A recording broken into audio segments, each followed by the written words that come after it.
Tirage au sort Champions League CAF féminine. L'équipe championne en titre du Bénin Aïnovi FC prendra part à l'édition 2024-2025 de la Ligue des champions CAF et jouera l'Inter d'Abidjan et AS Koza respectivement les 10 et 13 août prochains. La question que je m'en vais vous poser, Roland Bédier, très rapidement, c'est une aventure où ce club d'Aïnovi va gagner en maturité, jouer la Champions League, les préliminaires de la Champions League, de la Champions League CAF, voilà, j'y arrive.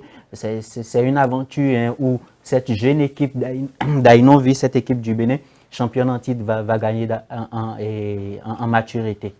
Bon, je pense que c'est un peu difficile parce que, n'oubliez pas, c'est, comment dire, la première édition pour ce club.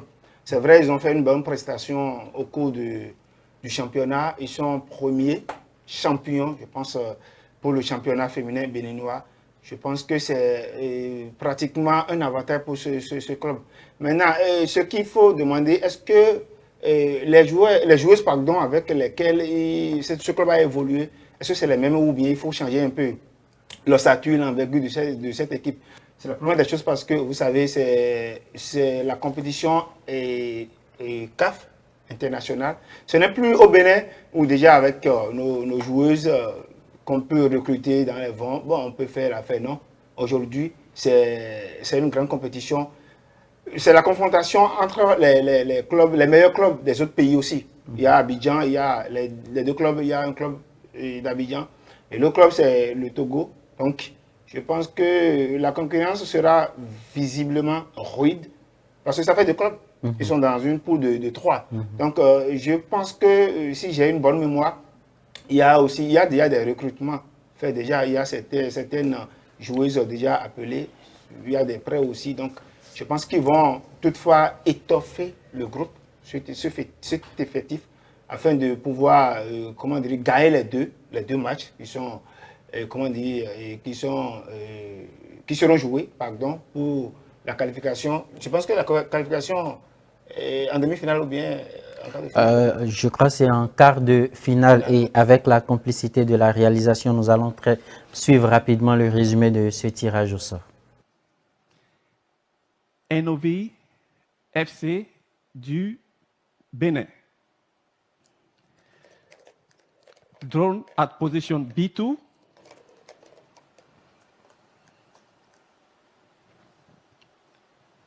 Omnisport Étincelle du Burkina Faso.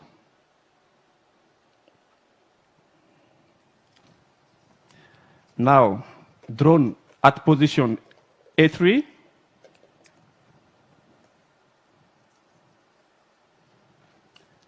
AS Koza du Togo.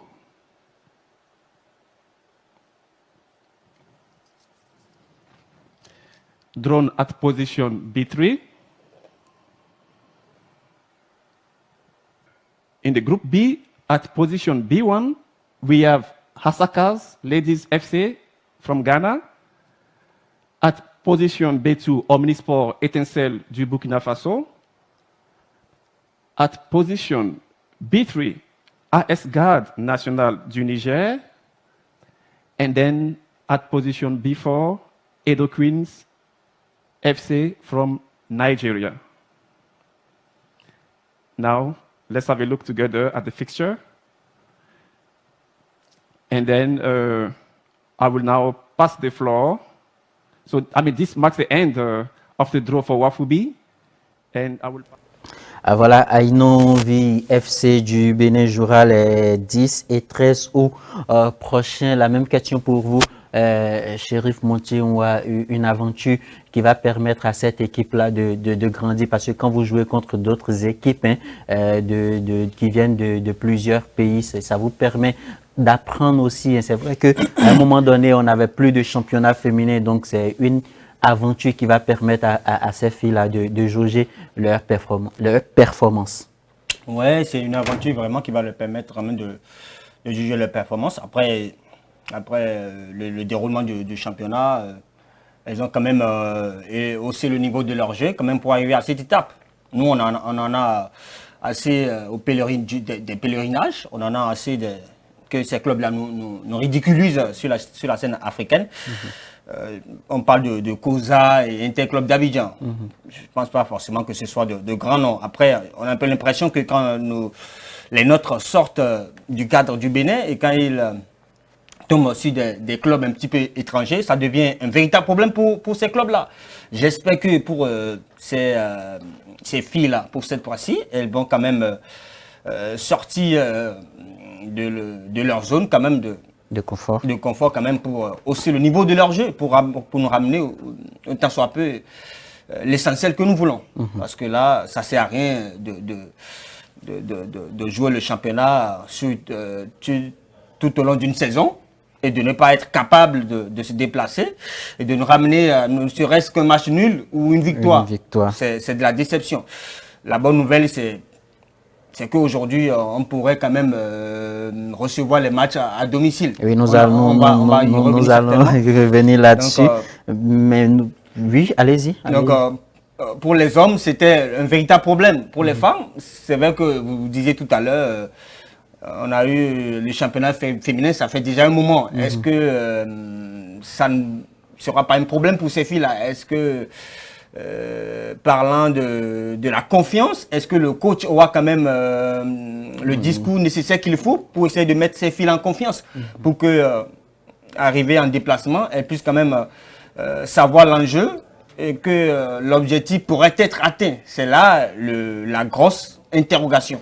En tout cas, nous leur souhaitons une bonne chance. On espère qu'elles vont pouvoir performer comme elles ont fait en championnat. Ce sont des équipes comme celles qu'elles ont l'habitude de rencontrer dans leur championnat. Donc, il y a pas raison d'avoir peur pour ne pas performer sur la scène continentale. Nous restons toujours avec les femmes cette fois-ci pour parler mercato. Et Martine Cressano et Nadège à Tankouleto quitte Dynamique FC pour Hilal Temara, voilà, j'y arrive, et Ittihad Tanger, des clubs de première division du championnat marocain. Roland Bédier, pour vous, c'est un cap que ces filles-là franchissent quand on regarde le club auquel elles appartenaient, Dynamique FC, quitter le Bénin, quitter Dynamique FC, voilà, je crois c'est Calavi.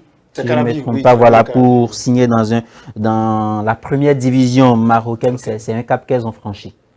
C'est de bon augure. Il me semble que je crois avoir un peu d'informations sur Nadège parce qu'elle a été, il y a de cela 2 ans, elle était en Tanzanie, ça n'a pas marché, elle est revenue. Malheureusement, qu'elle n'a pas eu la chance d'évoluer dans l'équipe nationale béninoise, je ne sais pas pourquoi.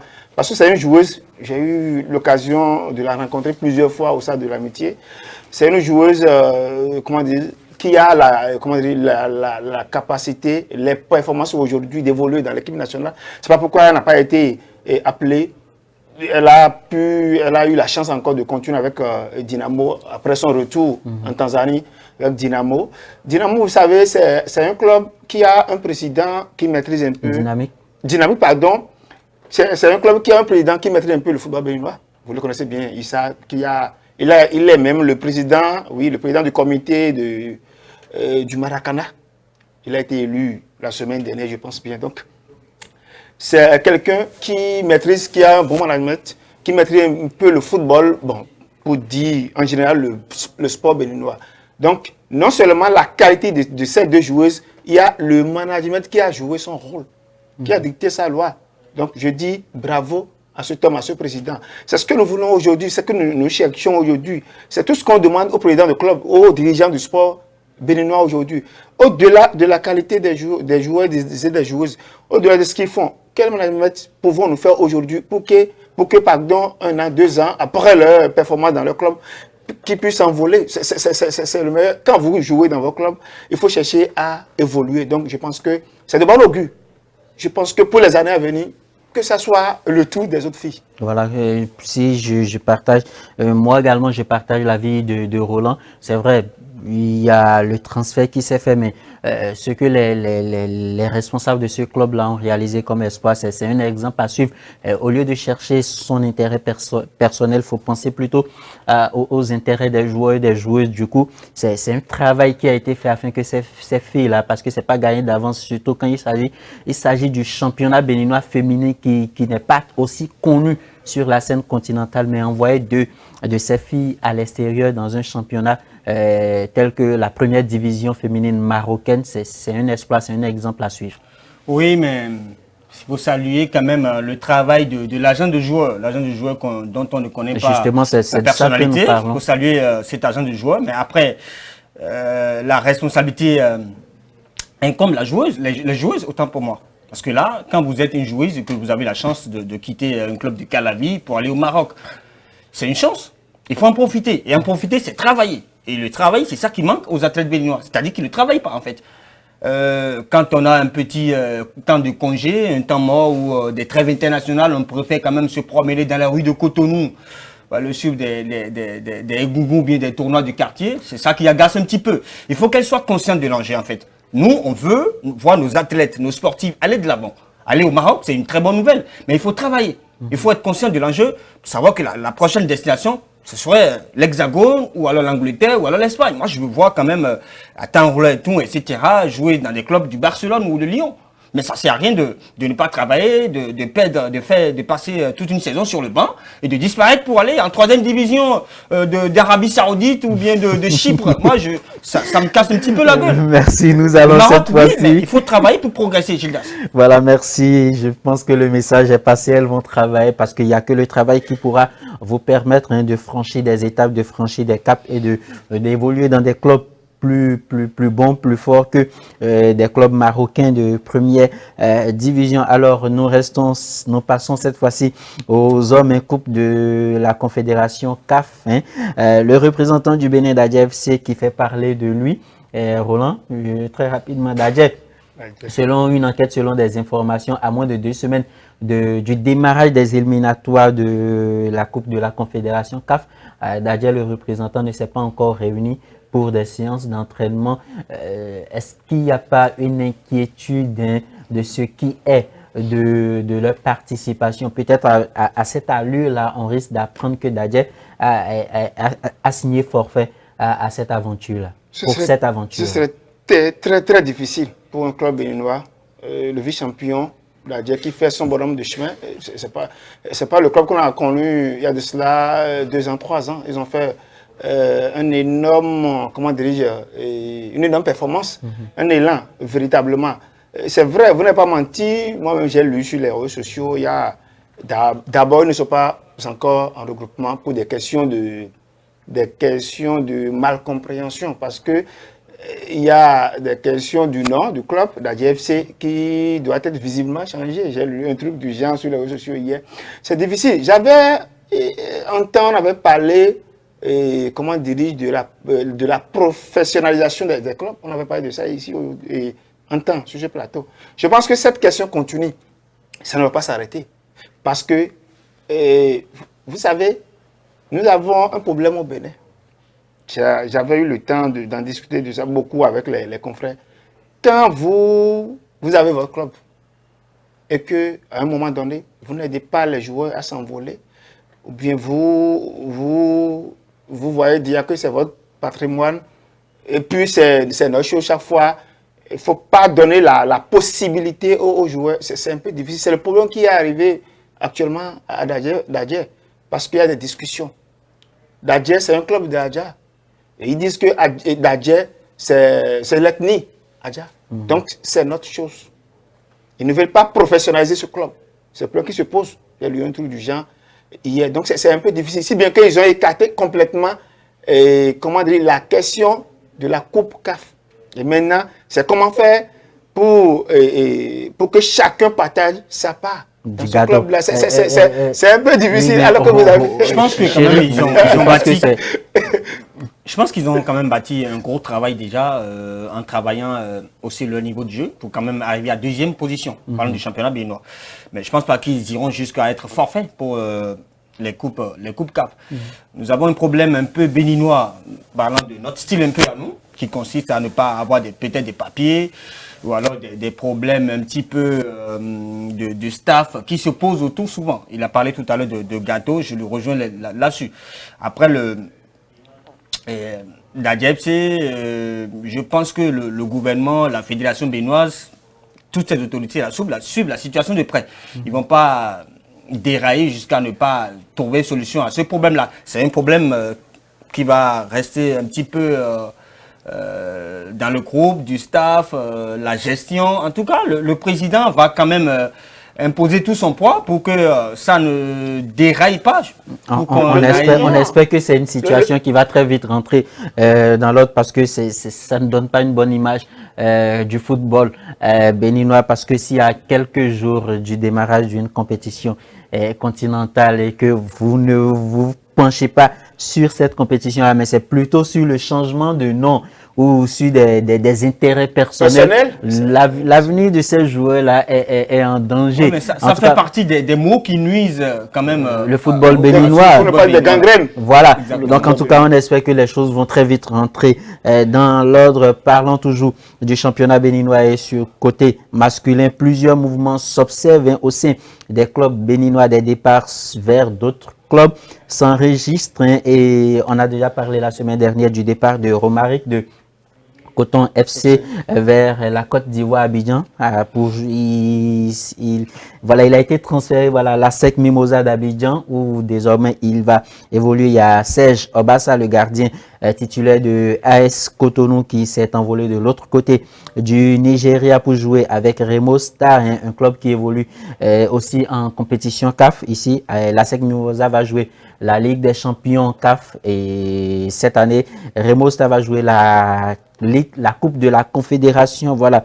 Il y a aussi des transferts qui se sont faits entre clubs de première division du championnat béninois, notamment entre les Requins de l'Atlantique et d'Adja FC. Il s'agit du meneur de jeu, milieu de terrain des Requins de l'Atlantique, Sabou Atanda, qui a quitté les Requins pour signer avec Dadje FC. Et dernière information transfert, avant que vous ne vous prononciez là-dessus, il s'agit de Ibrahim Ogunlola, qui de Sobema, voilà, qui signe avec AS Vita, un club du Congo, qui jouera également la Coupe de la Confédération CAF. Roland Bédier, très rapidement, des transferts qui vont permettre à des joueurs de découvrir d'autres horizons, de découvrir d'autres championnats, et c'est une bonne image, qu'on le veuille ou pas, pour le football béninois. C'est des joueurs qui, s'ils ne font pas piètre figure dans ces nouveaux clubs-là, ont la possibilité d'être sélectionnés, parce qu'avec le coach qui est là, il a dit, c'est la performance, lui, il évalue, c'est pas le club dans lequel vous évoluez le souci. Même si vous jouez dans le club de 3e division, c'est bon, c'est une manière de paraphraser, c'est dire, si vous jouez dans un club de 3e division et que vous êtes bon, vous avez la possibilité d'être sélectionné, vous serez sélectionné. Donc c'est une aventure prometteuse qui attend ces joueurs-là. Justement, je pense que c'est une belle aventure pour ces joueurs-là, surtout Romaric Amosso, qui a rejoint la SEC Mimosa. Vous n'êtes pas sans savoir que la SEC Mimosa a éliminé ce club 2 fois d'affilée. Oui. Donc déjà, ce club qui nous a éliminé 2 fois d'affilée et qui voit d'une bonne qualité, c'est-à-dire un bon produit dans ce club, déjà, il faut s'en réjouir. Il faut dire que, bon, au Bénin aussi, nous disposons aussi des joueurs performants qui peuvent facilement évoluer à l'essai. Donc je pense que c'est une bonne nouvelle. Romaric Amosso, la saison passée, il était en Égypte pour des essais, ça n'a pas marché. À son retour, il a fait 5 matchs, 6 buts. Donc ce n'est pas des moindres. Quand ce garçon aujourd'hui, avec AS Mimosa, qui est l'équipe championne même du championnat ivoirien, c'est une bonne nouvelle. L'autre côté, Obassa, qui est le 3e joueur, je pense bien, des Guépas, qui continue son aventure 3e gardien. Oui, le 3e gardien, des Guépas, qui continue son aventure au Nigeria. C'est aussi une bonne nouvelle, parce que en ces derniers temps, il y a des trucs là, de bras de fer entre le coach, j'espère bien, ce qui a fait qu'il n'a pas été rappelé pour la dernière, comment dirais-je, le dernier rassemblement de Guépas. Donc, je pense que tous ces paramètres font qu'il a quitté.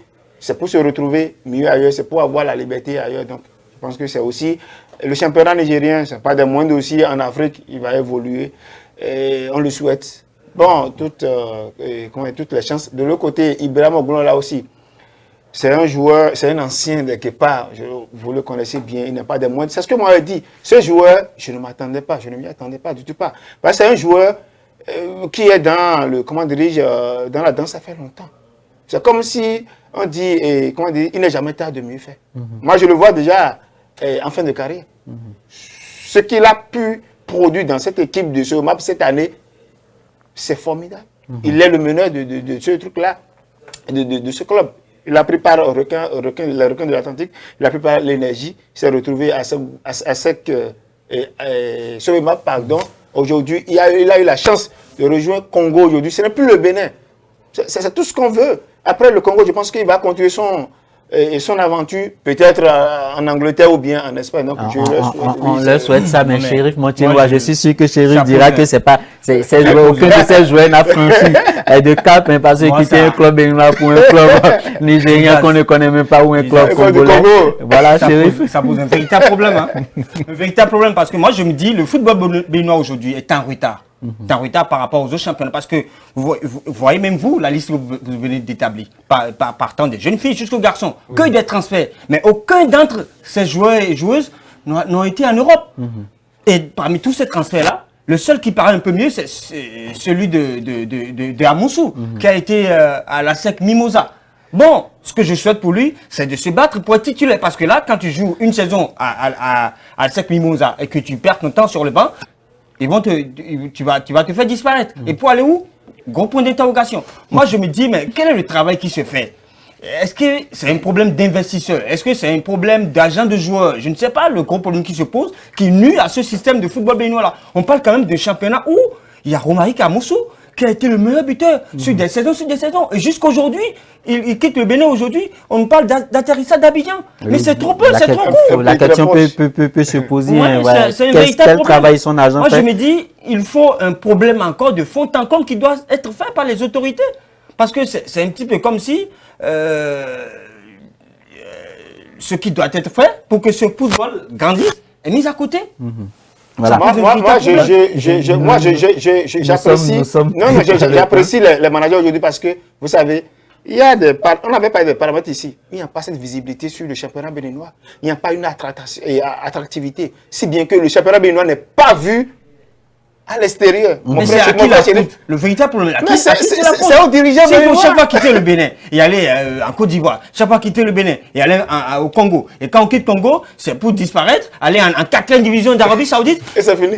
Parce que ce football En tout cas, on peut comprendre votre coup de cœur. Ça m'agace, ça me casse. On peut comprendre vos coups de cœur et j'espère que les autorités en charge du football béninois vont les entendre et vont mettre les petits plats dans les grains afin que les choses puissent entrer dans l'ordre. Sinon, ça n'honore pas du tout le football béninois. Parlant de l'image du football béninois, la Fédération béninoise de football a sonné les clubs de première division de lancer les U17, hein. Il y aura le championnat national U17 et si les clubs n'ont pas la possibilité de lancer le U17, ils se verront retirés du championnat professionnel très simplement. Moi, la question que je m'en vais vous poser très rapidement, Chérif Montienwa, vous allez me répondre. Est-ce que c'est bon pour le football béninois ou c'est mauvais? Oui, mais c'est une bonne nouvelle. C'est une bonne nouvelle. Pourquoi ne pas l'applaudir? C'est une bonne Oui, c'est une bonne nouvelle. Surtout que bon, ce qui est là, je pense que la fédération met un peu les charrues devant un peu. Bon, là, pour vous, c'est une bonne nouvelle. Mais moi, est-ce que la question que je m'en vais vous poser maintenant, est-ce qu'on a mis les conditions qu'il faut? On a mis les clubs dans les conditions qu'il faut, les dirigeants de ces clubs-là dans les conditions qu'il faut pour vraiment lancer les U17. Ouais, parce que on a vu il y a quelques mois cette subvention accordée à ces dirigeants de clubs-là qui ne suffisent même pas à payer les salaires des joueurs de la première division, encore moins aller payer des salaires des U17. Est-ce que c'est pas une manière d'amener des joueurs à faire des mois de compétition sans salaire? Et quand on fait des mois de compétition sans salaire, c'est peut-être après retrouver des joueurs qui se sont transformés en braqueurs qu'on a assassinés ou on a arrêté quelque part. Parce que aujourd'hui, entre parenthèses, les deux verbes les plus conjugués au Bénin, c'est arrêter et déposer. Donc, est-ce que cet état de choses-là va pas amener des joueurs voilà, à déserter, à dérailler? Parce qu'on parle d'un football professionnel. Si on parle de football professionnel, il faut que les moyens accompagnent ce football-là. Mais quand on n'a pas les moyens de payer le salaire ou les salaires des joueurs de la première division, quel sort sera réservé à ces jeunes-là qui représentent pour moi, en griffe, l'avenir du football béninois? C'est là le véritable problème qui se pose. Est-ce qu'ils ont vraiment les moyens de cette ambition aussi grosse? Parce qu'on sait qu'en Europe, etc., on sait que les clubs ont souvent des divisions inférieures, c'est-à-dire les jeunes, les gamins, les moins de 17 ans, etc., et qui leur permet quand même de se ressourcer. Chaque fois, on a vu quand même avec le Paris Saint-Germain qui a une véritable production des jeunes joueurs de l'équipe de France, qui ont été beaucoup vendus. L'intention de cette fédération béninoise de football, c'est aujourd'hui, c'est de faire de la même façon. C'est vrai, le problème qui se pose, c'est des problèmes de moyens. Mais ils mettent cette pression un petit peu pour les obliger à rentrer un petit peu dans la danse. Il n'y a pas seulement les salaires, il y a le déplacement aussi. Exactement. En rentrant dans la danse, petit à petit, ça y arrivera. Parce que quand on vous dit que si vous ne vous conformez pas aux réalités qui est exigée, vous serez obligé de ne pas jouer le championnat. Vous êtes obligé de vous conformer, vous êtes obligé de bâcler. Vous bâclez et puis, petitement, la solution peut quand même en cours de route y arriver. L'intention est là, mais est-ce qu'il a les moyens? C'est la véritable interrogation. Mais on espère quand même que, en acceptant, en se conformant à cette réalité, on puisse quand même aller à l'atteinte de l'objectif. Voilà, Roland Bédier, est-ce que vous pensez que tous les clubs qui ont pris part à la Ligue Pro suite à la Super Ligue Pro, tout ça là, est-ce que vous pensez que tous ces clubs-là ont des pépites de U17? Je ne pense pas. Et je pense que la fédération, c'est vite allé. Vous savez, c'est vrai, des rumeurs circulent comme quoi ils ont été informés des années, mais ils n'ont pas vraiment été informés du démarrage effectif un an avant. Oui, cette année, c'est ça, non? Voilà. Moi, la première des choses, la question c'est quoi? C'est de changer leur statut, la nomenclature des clubs d'abord.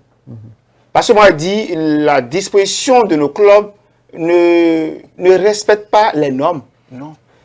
Combien de clubs ont d'académies au Bénin? C'est là il faut commencer parce que c'est les académies qui forment les jeunes joueurs. Vrai ou faux, shérif?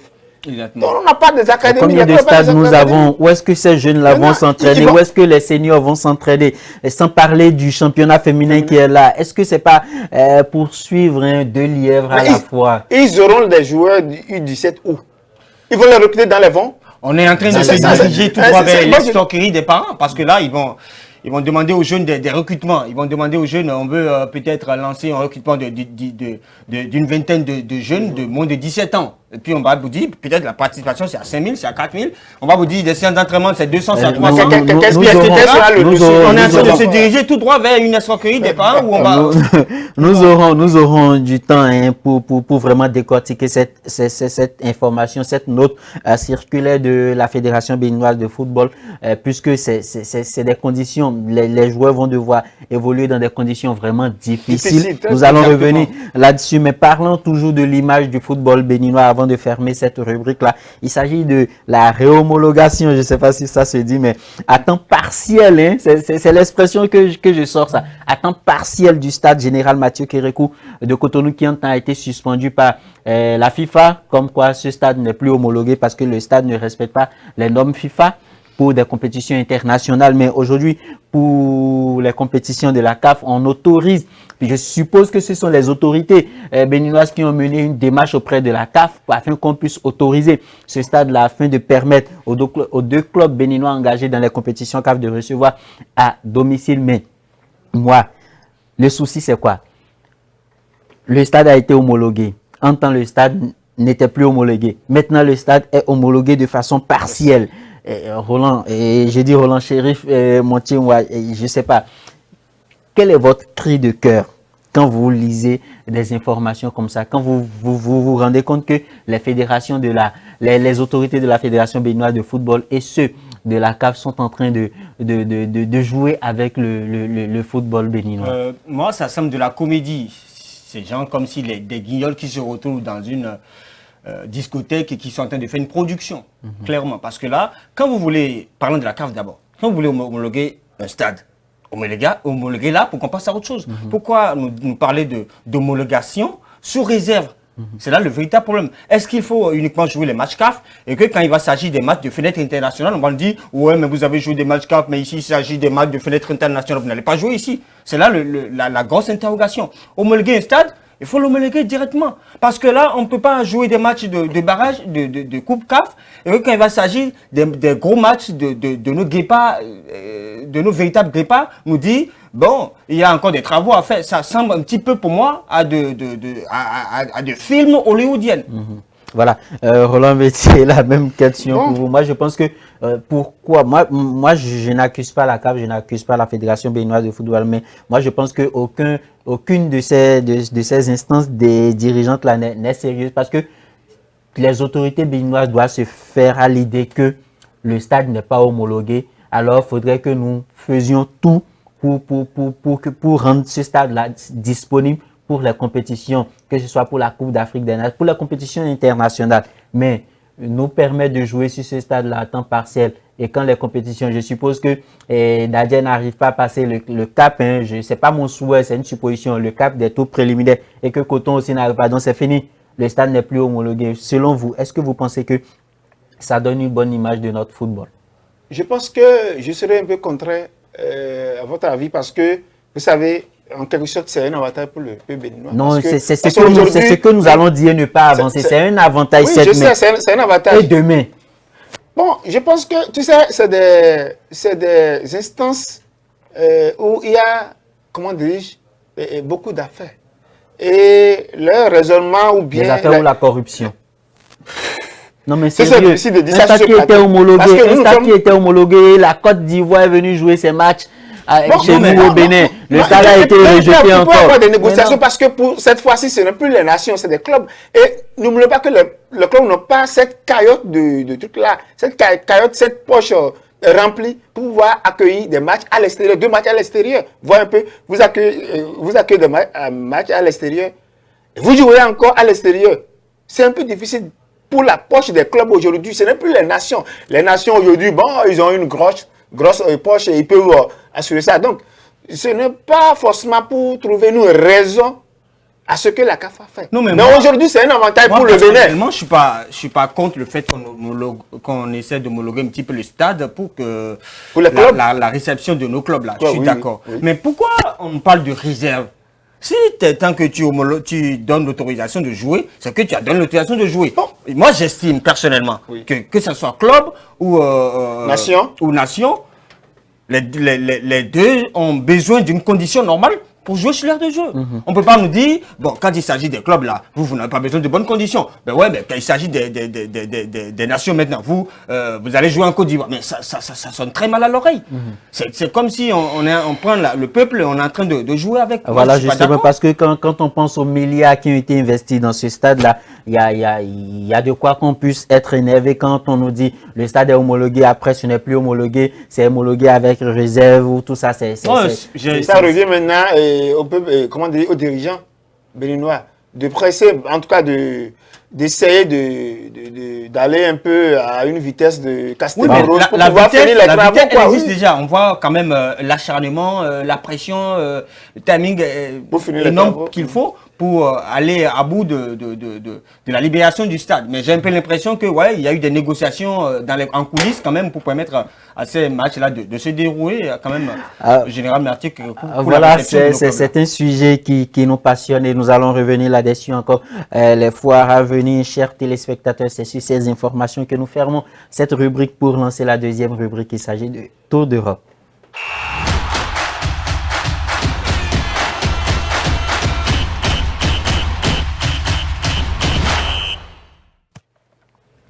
L'Espagne, cette année, a dicté sa loi, a laissé son empreinte footballistique sur la scène européenne après le sacre des seniors à l'Euro. C'est au tour des équipes féminines et masculines U17 de remporter le trophée continental. Avec la complicité de la réalisation, nous allons suivre ce résumé de la finale qui opposait les U17 de l'Espagne aux U17 français.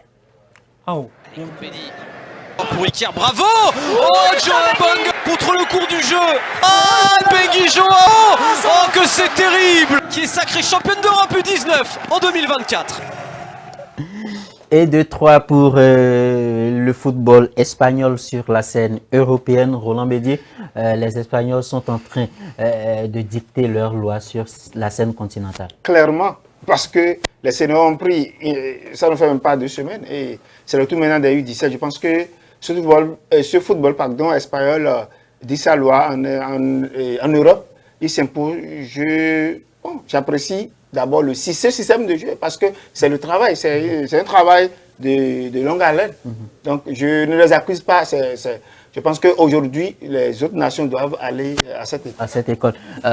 Est-ce qu'on n'est pas en train de retrouver l'Espagne de 2012 avant les seniors qui ont remporté l'Euro, il y a les dames qui avaient remporté la Coupe du Monde féminine. Est-ce que nous ne sommes pas en train de retrouver une équipe d'Espagne ou bien un football espagnol qui est en train de vouloir s'imposer sur la scène mondiale? Ouais, mais avec ce trophée, je dirais oui. Le football classique est de retour. Le tiki-taka est de retour. Bravo aux Espagnols pour cette démonstration sans précédent. Voilà. Mais, je dirais, en griffe, c'est leur année, qu'ils en profitent. Qu'ils en profitent. C'est dommage que ce soit encore face aux amis français. Alors, après Kylian Mbappé, le Real Madrid a présenté un autre joueur. Il s'agit du jeune crack brésilien Endrick. C'était au Santiago Bernabéu. Je sais que cette vidéo va faire plaisir à un fan du Real de Madrid. Avec la complicité de la réalisation, nous allons suivre le résumé de la présentation de Endrick. 3-1.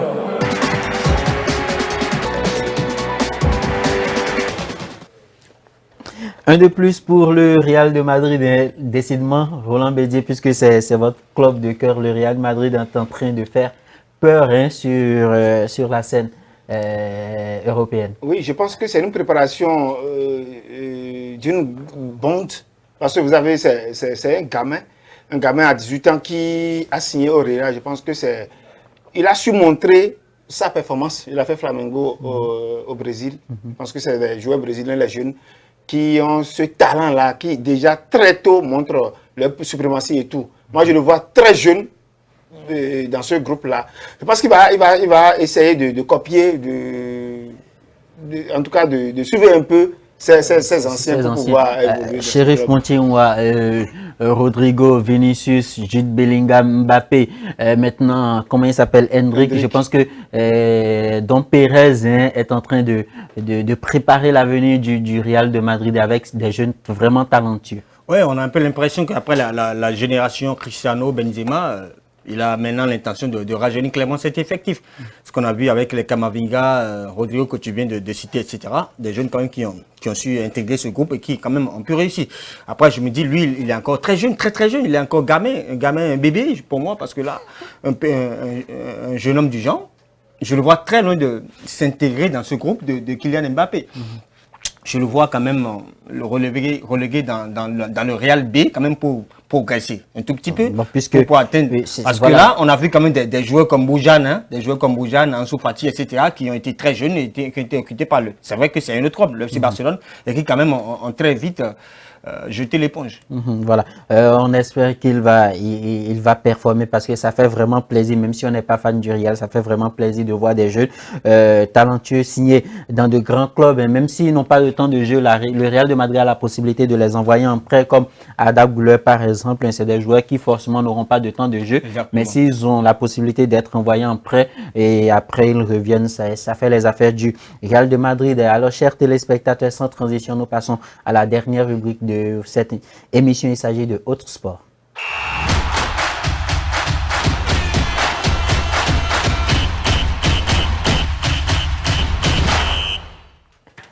Dans Autres Sports, nous irons en France et à Paris pour nous intéresser à Simone Bilaïs dans la routine olympique au sol. C'est une discipline avec de très belles images, de très beaux, ou bien de très belles images, je vais dire. Voilà, je vous laisse découvrir avec la réalisation tout simplement.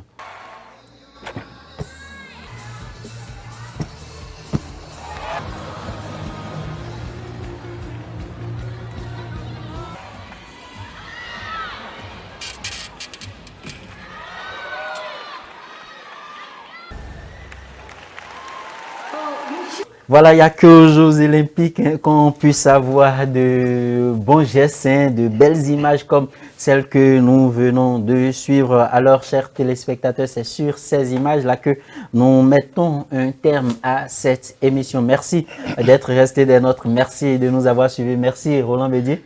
Oui, merci Gidas et merci aux sportifs qui nous ont suivis. Chérif Montchéwa, merci à vous également. Oui, merci Gidas et merci à tout le monde. Nous disons également merci à la réalisation de cette émission, chers téléspectateurs. Nous sommes à la croisée des chemins. Nous vous donnons rendez-vous le lundi prochain à la même heure pour d'autres informations. D'ici là, portez-vous bien.